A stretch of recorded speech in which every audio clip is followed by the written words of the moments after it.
Hello, my dear students, and good morning. Now we will discuss about Mr.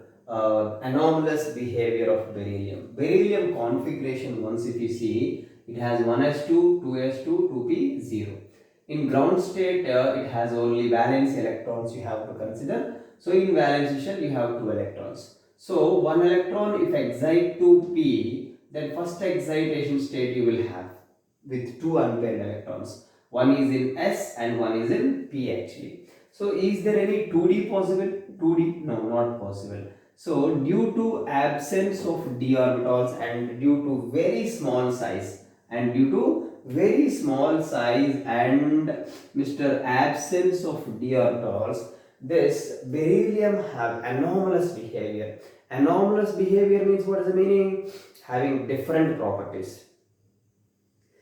Who is having different properties? Mr. Beryllium. Okay, so different properties of beryllium we can see when you compare with the remaining group elements. Remaining group elements are what? Magnesium.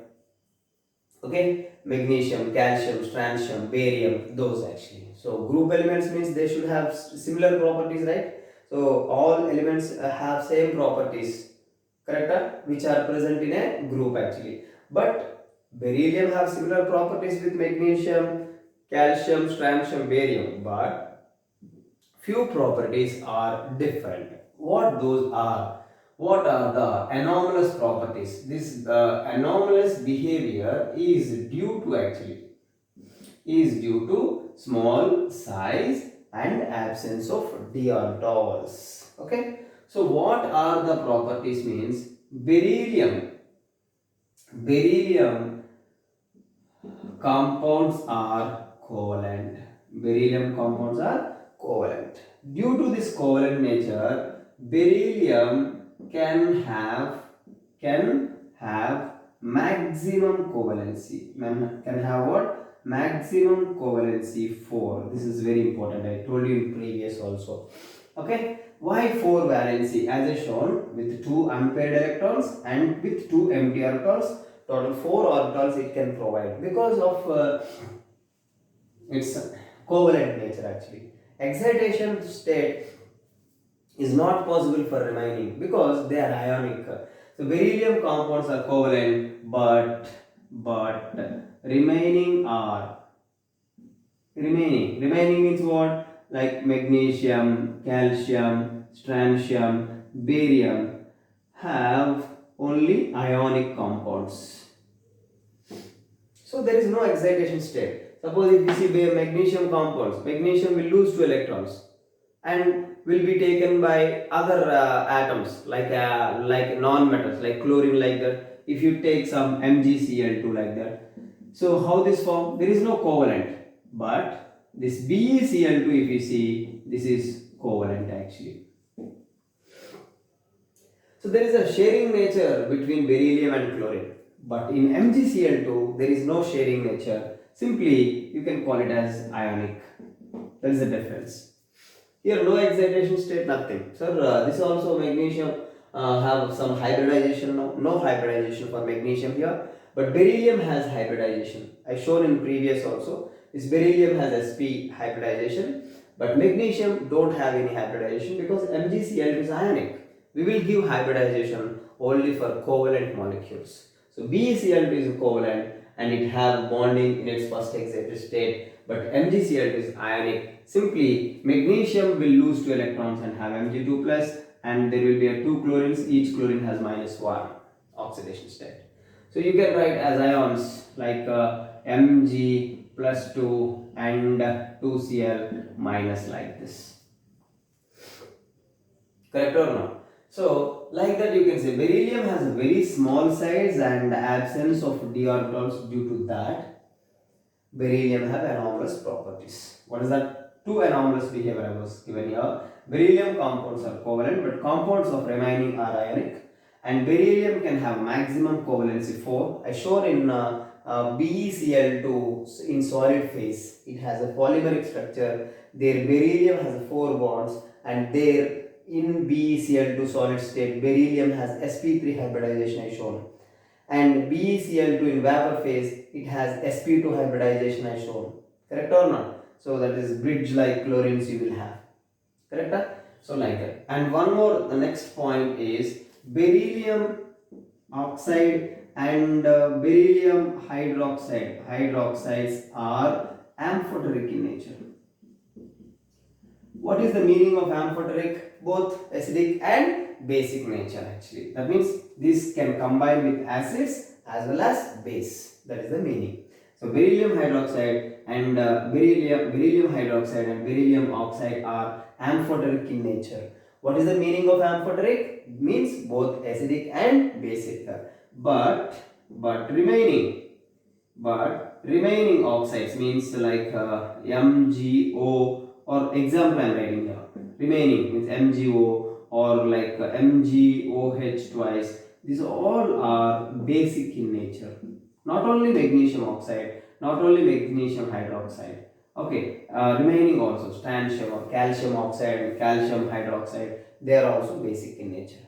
Okay, and one more important thing is beryllium sulfate, BeSO4, is soluble in water. Who is soluble in water? Beryllium sulfate is soluble in water, but remaining cannot. So these are the anomalous behavior of beryllium. Anomalous means behaving differently from others. Okay, so these are anomalous behavior of beryllium. You can see the beryllium sulfate is soluble in water, but remaining sulfates, means sulfates of remaining elements of this group, are insoluble in water. So certainly there is a different property or not. Okay, so this is about anomalous behavior. Mainly, as I said, covalency, covalent nature, and amphoteric in nature, and BeSO4 is soluble. For all these four, what is the reason? Reason is this: due to small size and absence of d orbitals. And one more thing I forgot to tell you: this beryllium can have ability to form complexes, but remaining cannot form complexes. Complex means big compounds. Understanding? So these all can have complexes. These means what? Mr. Beryllium, Be like OH 4 times. Okay, like here you can have some copper, or like that you will have, or some Na2 like that you will have, or simply complex means we use square brackets and -2 like this. So this kind of complexes can be formed by Mr. Beryllium. We call that berylate. What is this? Berylate hydroxide. Berylate. Okay. So maximum covalence I said in previous 4, that like BeF4 minus 2. BeF4 minus 2. This beryllium has 4 bonds here. So BeF2 and 2F minus will fill these empty orbitals. Understanding? Like that BeF4 minus 2. This is berylate of fluoride and this is a berylate of hydroxide. Berylate. What the complex is called? You can call it as berylate. 8. O8, when we use anions, we use O8 like that. Understood clearly? So this is about anomalous behavior of Mr. what? Beryllium. Okay. Next we have diagonal relationship. What we have? Diagonal relationship actually. What is the diagonal relationship? Means this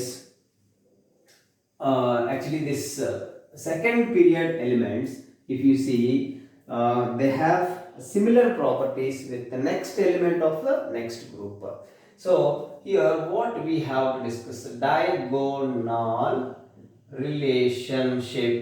Okay, I have read full diagonal relationship of beryllium. Diagonal relationship of beryllium with what you know? Aluminium actually. Beryllium has diagonal relationship with aluminum. Just once I will recall that diagonal relationship. Actually, if you see Mr. Lithium, beryllium, boron, carbon, and nitrogen like this and so on. Okay, these you know what these are? Second period elements. Correct? Second period elements. What are the third period elements?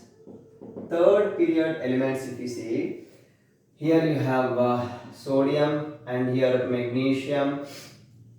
Okay, and here you have aluminium and silicon, phosphorus, like this. Okay, of course next also I know, after nitrogen, oxygen, here sulfur, like that I know, but this diagonal relationship is still here, carbon family. What is the diagonal relationship means? The second period elements, or these are the first element of this first group. This is the 1A group element.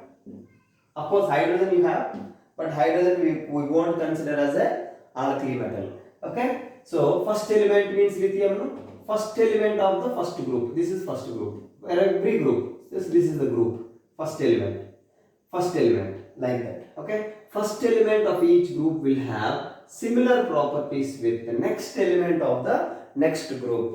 That is called diagonal relationship. So lithium has a diagonal relationship with magnesium. You can check the properties in our material. You have lithium has a similar properties with magnesium, and like that beryllium has a similar properties with aluminium, and boron has a similar properties with the silicon, and carbon do not have like that. So this diagonal relationship is up to carbon family, remember. Okay, what is the reason, sir? Having similar size and having similar polarizing power. Polarizing means sharing nature, I told or not? Due to those reasons, diagonal relationship is possible.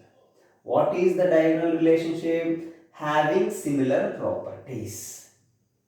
What is diagonal relationship? Having similar properties. Who is having similar properties? The first element of the first group will have similar properties with the next element of next group. See, diagonally. Diagonal means this one, diagonal. Okay, don't think, sir, this is also diagonal, so beryllium has similar properties with sodium. No, in this way only, left to right. So diagonal relationship you have between second period and third period elements, and diagonal relationship you will have up to carbon family. This is very important. So lithium has similar properties with magnesium, beryllium has similar properties with aluminium, boron has similar properties with silicon, remember. So here what we have to consider, diagonal relationship means beryllium and aluminium have similar properties due to having similar size means both atomic radius and ionic radius is almost same, similar size, and almost same actually, same polarizing power. So diagonal relationship is due to, means these are the reasons, similar size and due to same polarizing power. So if they ask question, why beryllium and aluminium have similar properties, otherwise why beryllium has a diagonal relationship with aluminium, means you can say like this. Getting what I am saying? So beryllium and aluminium have similar properties is due to having similar size and almost same polarizing power. So not only this, here lithium has a similar properties with magnesium. If I am talking about beryllium and aluminium, like that lithium has a similar properties with magnesium. Boron has similar properties with silicon. So let's see now one by one what are the diagonal properties of Mr. Beryllium and aluminium. Let's see now. Reason I said. Okay, what is the reason behind it for having diagonal relationship? Now, what are the diagonal properties? As I said, beryllium and aluminium compounds are covalent. Are what? Covalent. Okay, both chlorides actually, like BeCl2 and AlCl3 are Lewis acids. What acids? Lewis acids. Do you know Lewis acids means electron pair acceptor? Correct or not? So both BeCl2 and AlCl3 are Lewis acids. That's why we use, do you remember or not, in organic chemistry, Friedel-Crafts alkylation. there we use AlCl3 that act as Lewis acid. Correct or not? Understanding AlCl3 or BeCl2 you can use. So this both we can use in Friedel-Crafts alkylation. This BeCl2 and AlCl3 used in Friedel-Crafts alkylation and acylation. Not only that, many reactions you have in organic chemistry, AlCl3 we used as a solvent to give electrophile actually, because these act as Lewis acids. Who act as Lewis acids? This BeCl2 and AlCl3. You can write which of the following can be used in Friedel-Crafts alkylation or acylation means BeCl2 and AlCl3. Do you remember or not? Like chlorine, if you have AlCl3, it has empty orbital because AlCl3 is Lewis acid. So this chlorine will be accepted by AlCl3. Now you will have Cl plus and AlCl4 minus like this. So AlCl3 used to provide electrophile or not? Cl plus, X plus positive species is called electrophile like this. Why I am explaining this? BeCl2 and AlCl3 both can be act as Lewis acids. Both can used in Friedel-Crafts alkylation. Means similar property or not? But can we use MgCl2? Can we say MgCl2 is Lewis acid? No. So it's different. Getting what I am saying? So that's one. One more thing. Both are less reactive. Both are less reactive with acids due to having oxide film. So aluminum and beryllium, both beryllium with HCl like that, or beryllium with H2SO4 and aluminum with H2SO4 is very less reactive. What is the reason behind it? On this beryllium, on this aluminum, you have a oxide film. So you have a oxide film you have. So that is for protecting actually beryllium and aluminum, protected by that film. So these acids cannot affect beryllium and aluminum. So there is a protection. Okay, so with acids these are less reactive. So anomalous behavior or not? And both can have extended valency. Both can have extended valency. Both means what? Both beryllium and aluminum both have extended valency. Like as I shown in previous, like this. See, example I tell you. Example. BeF4 minus 2, AlF6 minus 3. Actually, aluminum third group. It must have 3 valency, third group. But it can have 6 valency up to this, AlF6 minus 3. BeF4 minus 2, maximum covalence is 4 here. But beryllium general valency is 2. Correct or not? So beryllium is extended valency is showing, and aluminum also showing extended valency. Okay, and as I shown in previous, beryllium oxides are amphoteric, I said. Beryllium hydroxide are amphoteric, I said. Here, both beryllium and Mr. aluminum hydroxides are amphoteric, sir. So please remember all those things. That point also mentioned. Please write it down. What is diagonal relationship definition? Write down. The second period element or the first element of the first group have similar properties with next element. This is the first element and this is the next element. Next element of the next group is called diagonal relationship. Okay.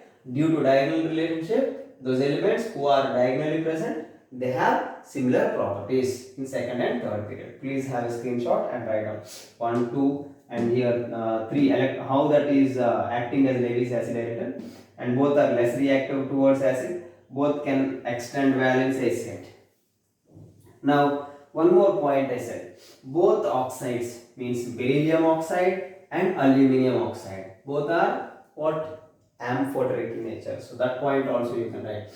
So beryllium oxide and Al2O3 both are amphoteric.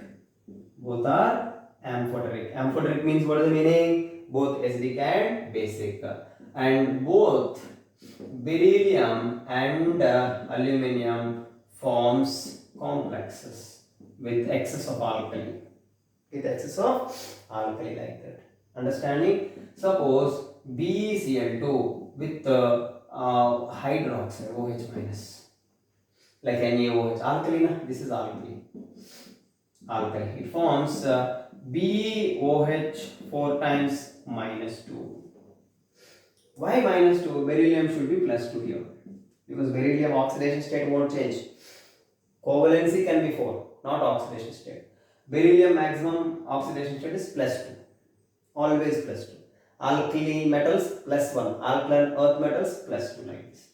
Suppose AlCl3, if you see, when react with alkali. Alkali means base. Base means hydroxide, no?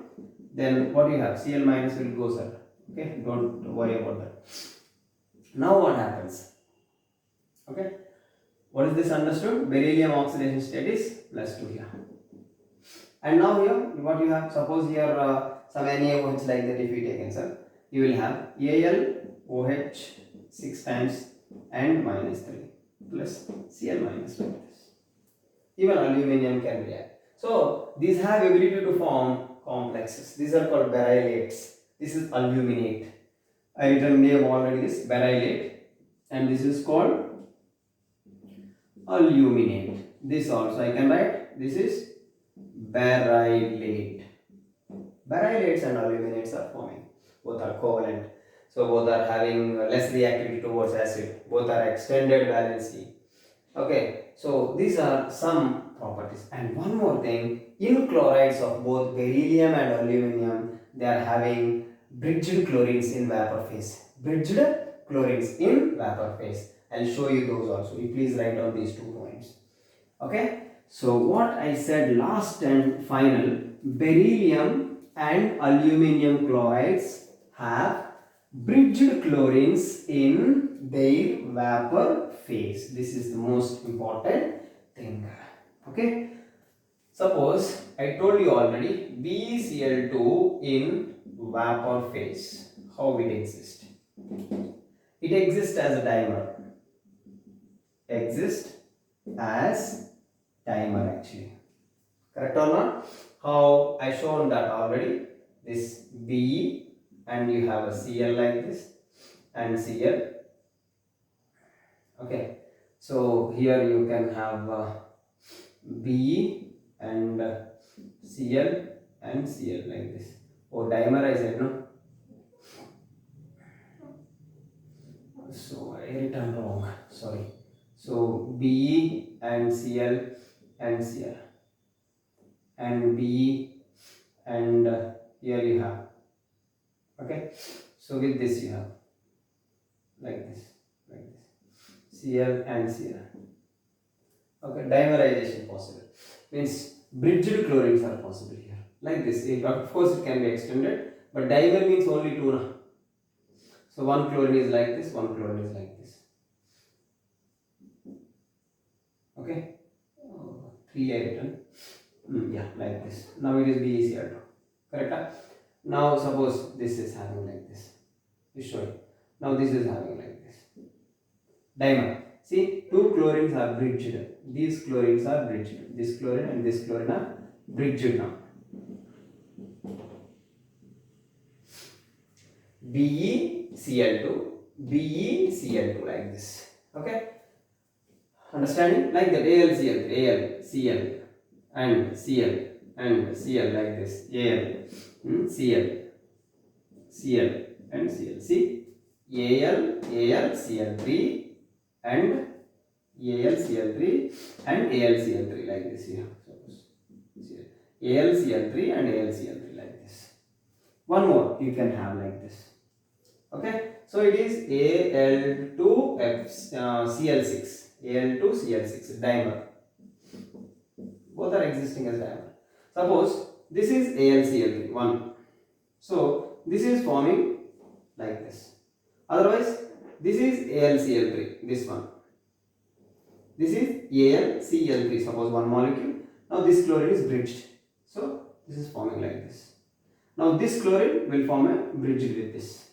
So these chlorines are called bridged chlorides. Bridged chlorides like this. Understanding everyone? So AlCl, Al2Cl6. So suppose as I shown AlCl, Cl, Cl, AlCl3. AlCl, AlCl3. So both are forming dimers. In what phase? Vapor phase actually. BeCl2 in vapor phase. This is AlCl3 in what phase? Vapor phase. Vapor phase like this. Understood? So these are what? Diagonal relationship of both beryllium. Okay? Beryllium has diagonal relationship with what? Aluminum. So both structures I was given. Please have a note and write down all these things. Very, very important for us. Okay?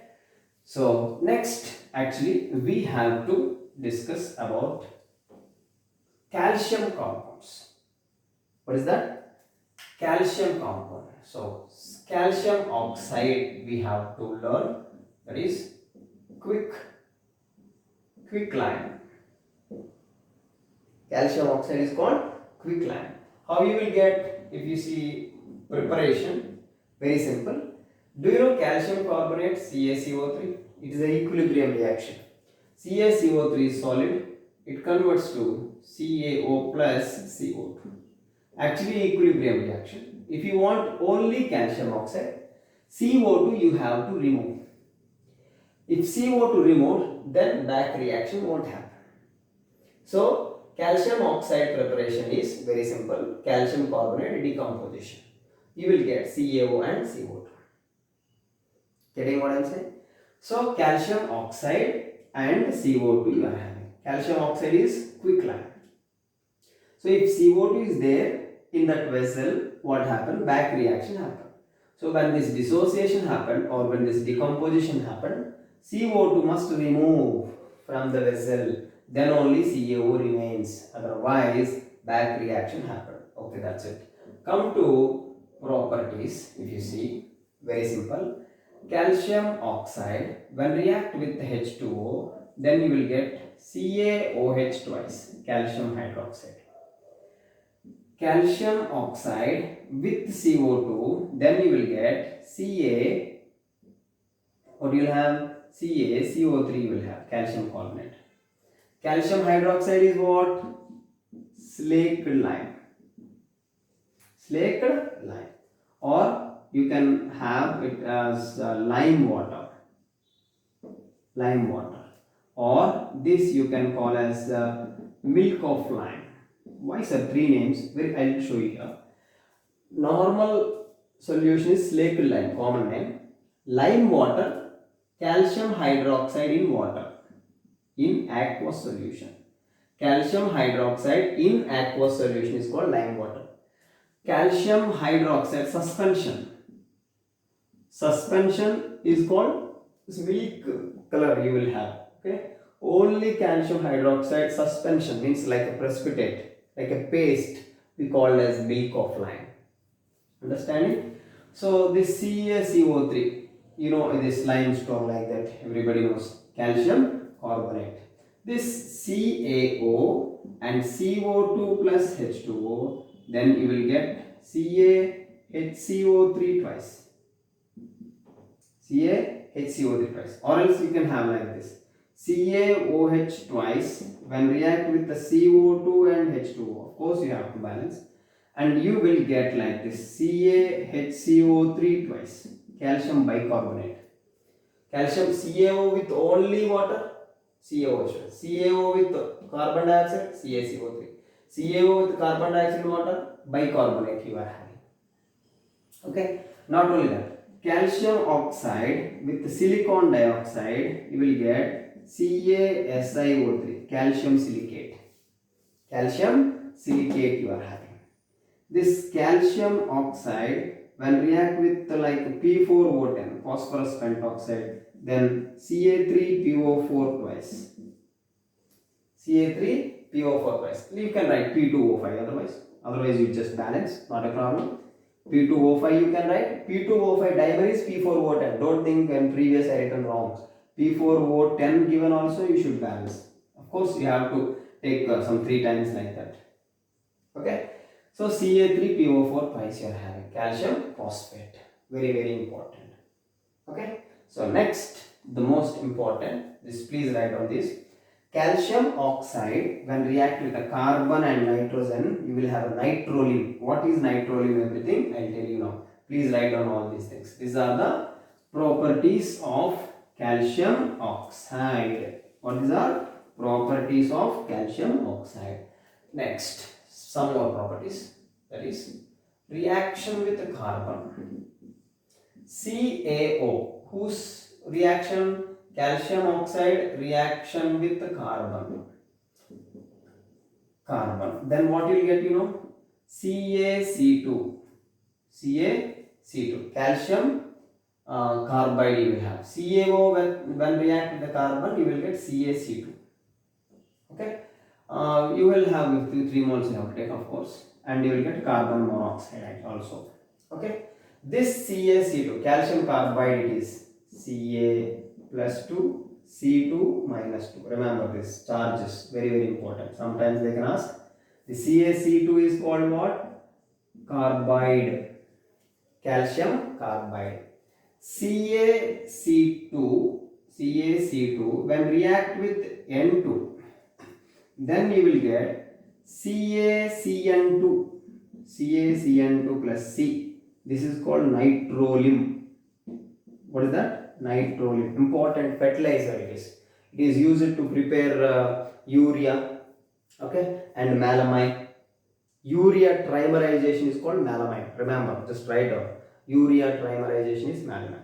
Urea is what? I'll tell you, don't worry. Okay, just I'm giving some information. CaCN2, calcium, okay, calcium cyanide is CaCN2 amide. Okay, so what you can call it as now? CaNCN you can call it. CaCN2 you can call it as CaNCN. Simply charge separation if you want. Calcium plus 2, N minus, double bond C, double bond N minus. Okay, so CaCN2, sir, this is not carbon, sir, please. CaCN2 you can write like this. I am saying this is called nitrogen, important fertilizer you can write. Okay, how it is used? This CaNCN when react with like some H2SO4 like that, H2SO4 sulfuric acid, then you will get H2NCN actually. Means calcium replaced by 2H plus. Calcium plus 2, no? 2 hydrogens as 2H plus will replace this calcium. Okay? And you will get Mr. CaSO4, calcium sulfate. This H2NCN, N double bond, C double bond, N I written, no? This is actually 2H plus, H2NCN. This on heating like that, then you will get urea. Urea means you will get NH2, C double bond, hydrolysis, sir. Hydrolysis, C double bond O, NH2. This actually how you can write this H2NCN, 2H plus, N minus, double bond C, double bond N minus. This one actually. This anion on hydrolysis, you will get NH2, C double bond O, NH2. What is this called? Urea. Urea on trimerization, you will get melamine.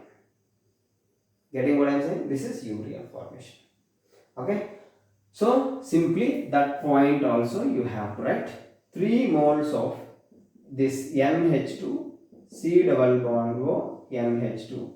Just remove water. 3 moles of water you will remove, and you will get melamine. Important. This is a fertilizer actually. Okay. Please remember all these things. If you want structure also I will tell you, but remember calcium oxide with carbon, calcium carbide.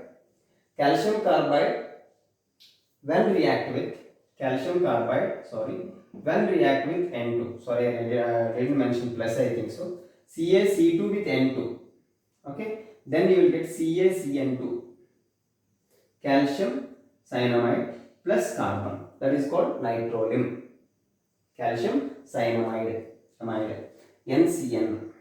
Okay, so that you can write like this. I said this calcium cyanamide on hydrolysis, calcium replaced by calcium, actually plus 2 here, replaced by 2H plus, I written here like this. Understanding? So very simple. So this particular compound, what you got, H2NCN, on hydrolysis you will get urea. So this nitrolim is used to prepare urea and melamine. So this nitrolim, how it will hydrolyze first? H2NCN. Afterwards you will get urea. Understanding? So very simple. 3 urea molecules you have, right? And you have to remove water.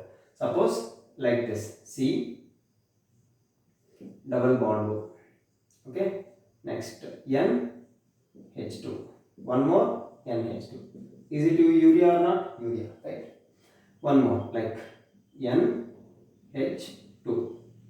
Okay.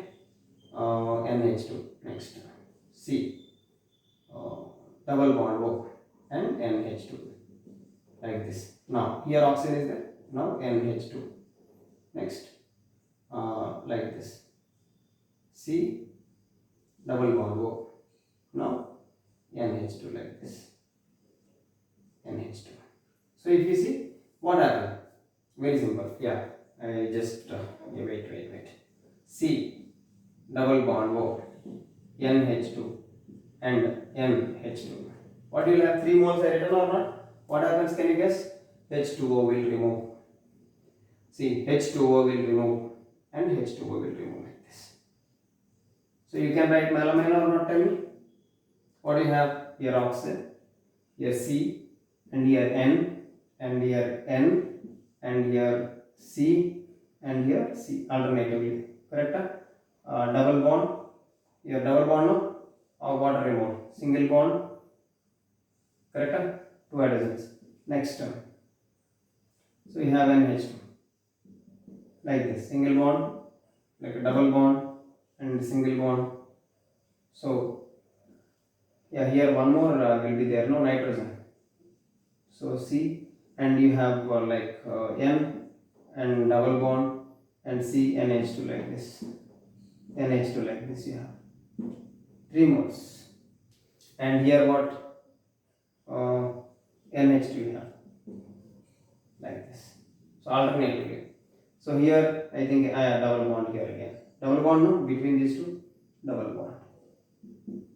Like this. Okay. This is the melamine. Hope you all understood. So simple, just how it came, it's important. They give this option like a structure, you can write alternatively. Double bond, single bond, double bond, single bond, double bond, like a benzene, how you have like that. But 1, 2, 3, 4, 5, 6, 7 like this. Different slightly. So oxygen removed, no? Sorry, this is wrong structure, sir. Please. So oxygen won't be there. Like C double bond N. This double bond N. Like C N C 1, 2, 3, 4, 5 and N. Like this. Alternatively. Like this. Now everywhere you have NH2 like this. NH2 like this. Because water borne, I written oxygen extra, sorry, but I just corrected myself. Please excuse me. Okay, this is the most important thing. This is melamine. So what you removed? Water you removed. How many water molecules? 3 water molecules. Okay. So thank you very much, and write down all these things and take care, and please practice all these things. Almost completed, because just the plaster of Paris and gypsum is there. In our next class, Pakka, I'll start hydrogen and its compounds. Just give me 2 classes, I'll finish that chapter. Very simple, because hardness of water, hydrogen peroxide, most important topics in that chapter. Okay. However, these all we will revise once our second year syllabus completed. Definitely we will have a revision actually again. So don't worry about that. Just give your best and ask me if you have any problem. Okay, sir. Thank you very much.